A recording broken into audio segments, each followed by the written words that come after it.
Assalamualaikum warahmatullahi wabarakatuh. Kembali lagi bersama saya Hijrah Akbar. Nah, di podcast kedua kali ini saya bakalan ditemani oleh kawan saya lagi. Nah, ini kawan saya ini adalah kawan SMK. Kita dulu pernah satu organisasi, bahkan sekarang masih satu organisasi, organisasi Gerakan Pramuka. Nah, beliau pada saat ini sedang merantau. Jadi kuliahnya bukan di kota Pontianak lagi, tapi udah di luar kota Pontianak. Untuk tema pembahasan pada podcast kedua ini adalah Lebaran sudah di depan mata, tapi Corona masih ada.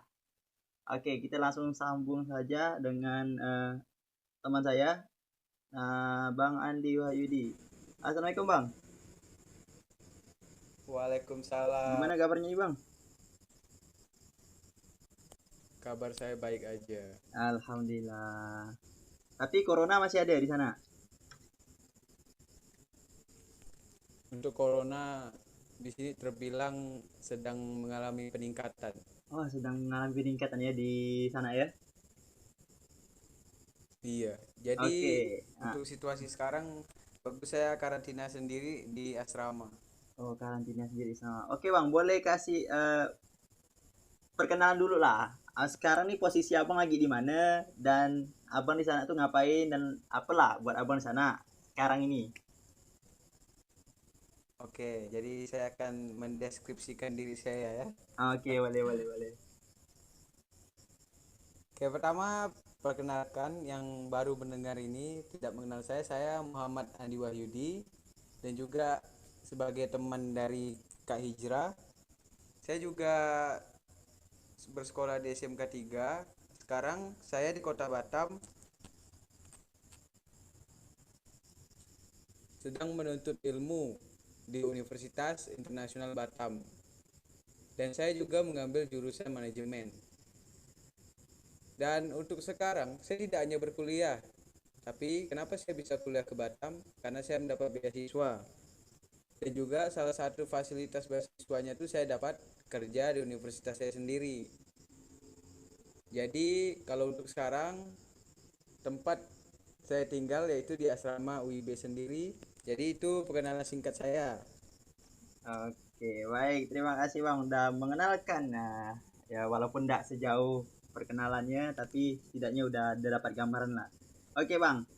Jadi untuk sebenarnya kan ini kan udah Hamin 4 mau lebaran ya, Hamin 3 mau lebaran. Ya pasti ada rasa Ya. rindu dan kangen lah kan dengan keluarga yang ada di kota Pontianak ini. Tapi dengan situasi yang Betul seperti sekali. sekarang, pemerintah mungkin melarang anak-anak rantauan untuk kembali ke kotanya masing-masing. Nah itu gimana Bang tanggapan dari Abang sendiri? Kalau tanggapan saya aja sih simple. Kalau kalian menyayangi keluarga kalian ataupun seseorang yang kalian cintai, jangan pulang. Karena memang kita setelah pulang kita nggak tahu kita udah kena virus atau tidak. Kita beranggapan diri kita belum kena. Tapi siapa tahu kita membawa virus itu dan itu yang nantinya kena ke keluarga kita.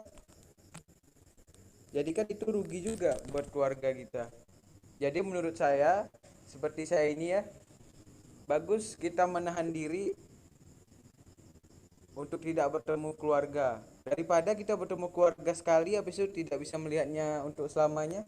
Betul nggak Kak Ijra? Betul betul. Berarti sia-sia nanti kan. Lebih baik kita menahan diri dulu demi keluarga kita. Iya, betul. Oke. Tapi Bang, apakah ya pasti rasa rindu ada lah kan untuk keluarga yang di sini. Iya, pasti. Nah, untuk menyikapi rasa rindu itu, gimana nih untuk situasi sekarang? Kan kalau situasi di tahun lalu mungkin eh, Abang bisa balik ke Pontianak, ya temu, kangen dan lain sebagainya. Tapi untuk situasi sekarang bagaimana nih cara menyikapinya? Kalau untuk sekarang kan kita udah tahu situasi dunia sekarang ada virus corona. Dan juga kalau untuk saran saya ya untuk anak-anak rantau, kalian jangan bersedih. Pasti kita semua sedih. Tapi kita manfaatkan teknologi sekarang. Kita kalau kita mau kayak video call, kita udah ada aplikasi, misalkan mau satu keluarga kita ada kayak aplikasi Zoom. Itu kalau kita lihat lihat dari lingkup teknologi ya, kalau kalian rindu. Kalau juga kan kita sebagai seorang muslim ya, kalau lebaran nggak bisa pulang, apa sih yang harus kita lakukan sebagai muslim, dan juga kita tahu kan keadaan sekarang. Jadi kalau kita bersedih itu namanya kita nggak bersyukur. Masih syukur kita masih bisa lebaran. Oke. Berarti kalau kalian sedih, itu sama aja kalian tak bersyukur ya. Iya, kita masih bersyukur masih bisa hidup di dunia ini. Banyak orang yang udah gugur gara-gara virus ini. Juga banyak case mereka pulang tahu-tahu mereka bawa virus, satu keluarga positif corona. Ah, Apa itu yang kalian bilang sayangi keluarga? ya, ya. Berarti khusus anak rantauan tetap stay di kota tempat pengabdiannya, tempat menuntut ilmunya, jangan pulang dulu lah untuk sementara waktu ya gitu. Iya, jangan pulang. Sayangi keluarga kalian seperti imbauan presiden kita. Sayangi keluarga kalian. Oke bang, tapi ada, kita tidak nyebut nama orangnya ya, tapi ada bang, oknum-oknum anak rantauan yang nekat pulang kampung atau mudik. Nah, itu gimana tanggapan abang? Kalau tanggapan saya sih, kalau sebagai mereka kan tahu mereka mahasiswa, bisa bisa menilai keadaan sekarang. Kenapa mereka tuh pulang? Udah tahu mereka di wilayah, misalkan ini yang pulang ini di wilayah, contoh yang pulang ini dari Jakarta. Udah tahu Jakarta sebagai pusat wilayah penyebaran corona. Mereka pulang. Kalau menurut saya mereka pemikirannya bukan pemikiran mahasiswa. Mereka hanya memikirkan ego mereka, tapi mereka tidak melihat sebab akibat. Jadi menurut saya sih kalau mahasiswa yang seperti itu tidak bisa dikatakan sebagai seorang mahasiswa. Karena mereka mementingkan ego daripada akal sehat mereka. Mereka tidak memikirkan jangka panjang, tapi hanya memikirkan. Ya, berarti belum punya, masih pikiran masih anak-anak. Iya, mereka belum ada pikiran jangka panjang, mereka jangka pendek. Yang penting mereka bisa pulang, kumpul sama keluarga. Tapi mereka nggak mikirkan apa yang mereka bawa gitu. Betul, betul. Kita tahu penyebaran corona ini kan banyak bisa lewat dari kelakuan. Misalkan kalau kayak apa ya, kayak kelakuan salah satu mahasiswa tersebut tidak menerapkan SOP dalam menghadapi COVID seperti cuci tangan, pakai masker. Tahu-tahu mereka pulang ke kampung. Kan mereka nggak tahu kalau mereka misalkan memang udah kena, tapi mereka nggak ada gejalanya dan mereka melakukan kontak fisik. Kan itu bisa berbahaya. Iya, betul. Yang dibahayakan nih apabila orang itu tuh ternyata OTG, orang tanpa gejala kan? Iya, dan mereka tidak sengaja kontak sama orang yang dikatakan lemah fisik atau sistem imunnya tidak kuat. Nah, jadi kan itu otomatis kamu datang kamu bunuh orang itu. Iya, betul sekali. Itu sih sebenarnya. Dan dilihat-lihat nih bang, wah, kasus di Indonesia makin melonjak naik ke atas macam gunung ya. Kalau dari bentuk kurvanya itu macam gunung. Nah, itu Iya. gimana nih? Kan kita ya pasti semua orang dari pihak kesehatan, pihak pemerintah, kita juga masyarakat-masyarakat yang peduli, pasti udah memberikan edukasi-edukasi kepada pertama rekan-rekan sekitar, tetangga, dan lain sebagainya. Tetapi masih ada aja orang-orang yang memang meremehkan itu.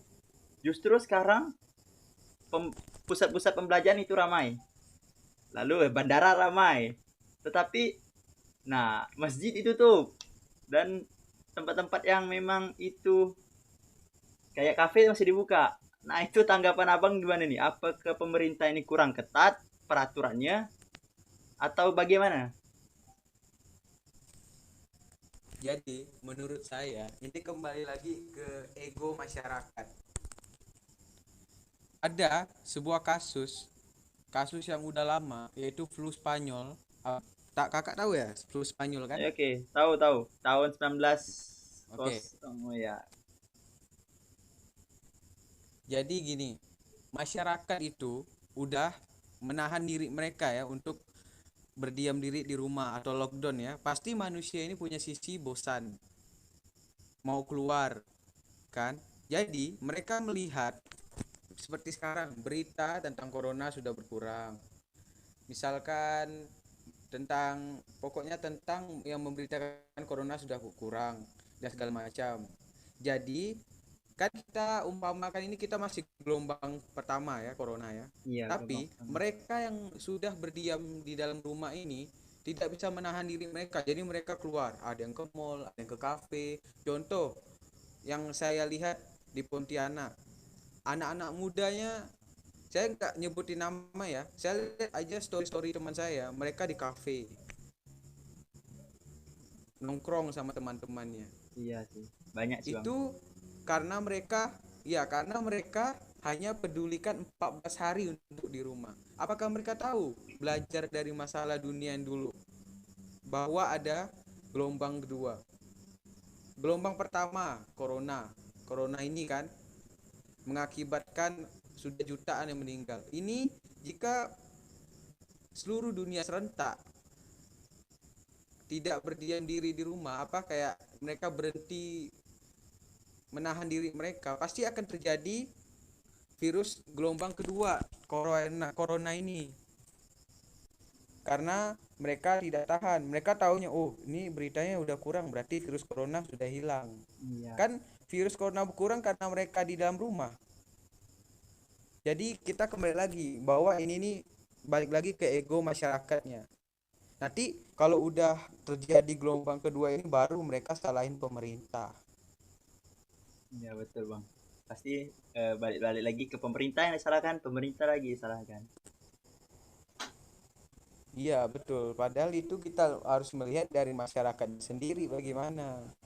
Dan pahlawan-pahlawan kita di dunia kesehatan juga udah banyak yang gugur karena ya mengatasi pandemi ini. Tapi masih ya belum ada kesadaran dari Ya, masyarakat-masyarakat kan.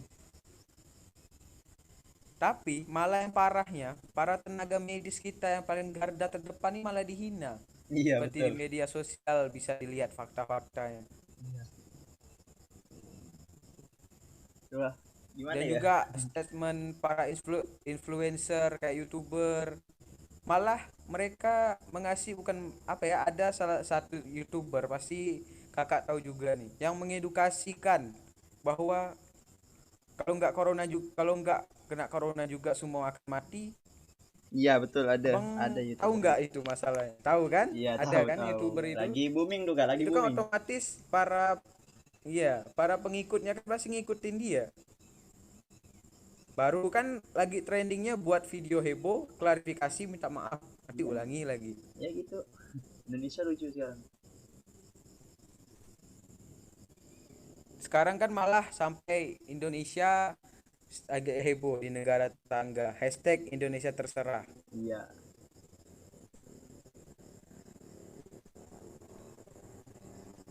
Jadi kalau bisa dibilang nih masyarakat yang tidak bisa mengontrol ego mereka. Memang tahu kita lebaran, mereka pasti mau belanja macam-macam. Tapi kalau lihat dari situasi sekarang itu PSBB itu udah nggak berguna lagi. Percuma ya ada Pemerintah aja PSBB. pasti pusing. Iya, Iya, betul betul. Oke, Bang. Pesan nih, pesan buat terutama anak-anak rantauan yang masih tetap berdiam diri di kota penuntutan ilmunya di sana, apa gitu agar ya setidaknya rindunya tuh sedikit terobati lah dengan pesan yang Abang sampaikan ini, Bang.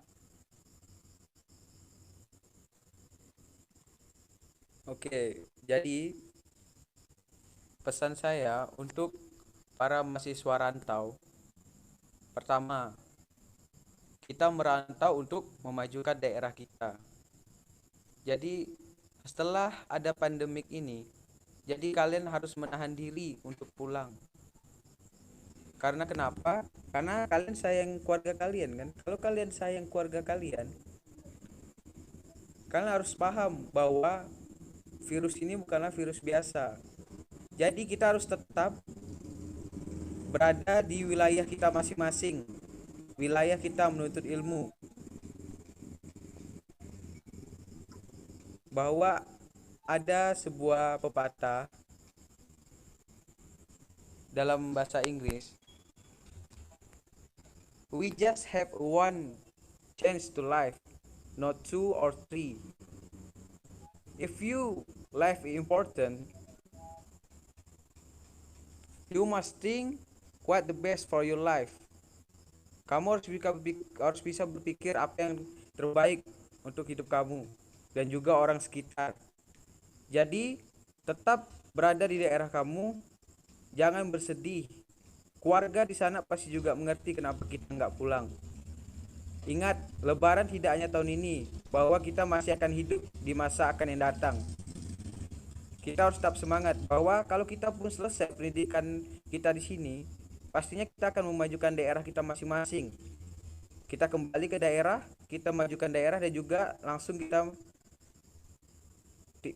membantu negara kita untuk maju. Jadi pesan saya, tetap berada di tempat kalian dan menuntut ilmu lah sampai kalian dapat membanggakan nama orang tua dan nama bangsa kalian.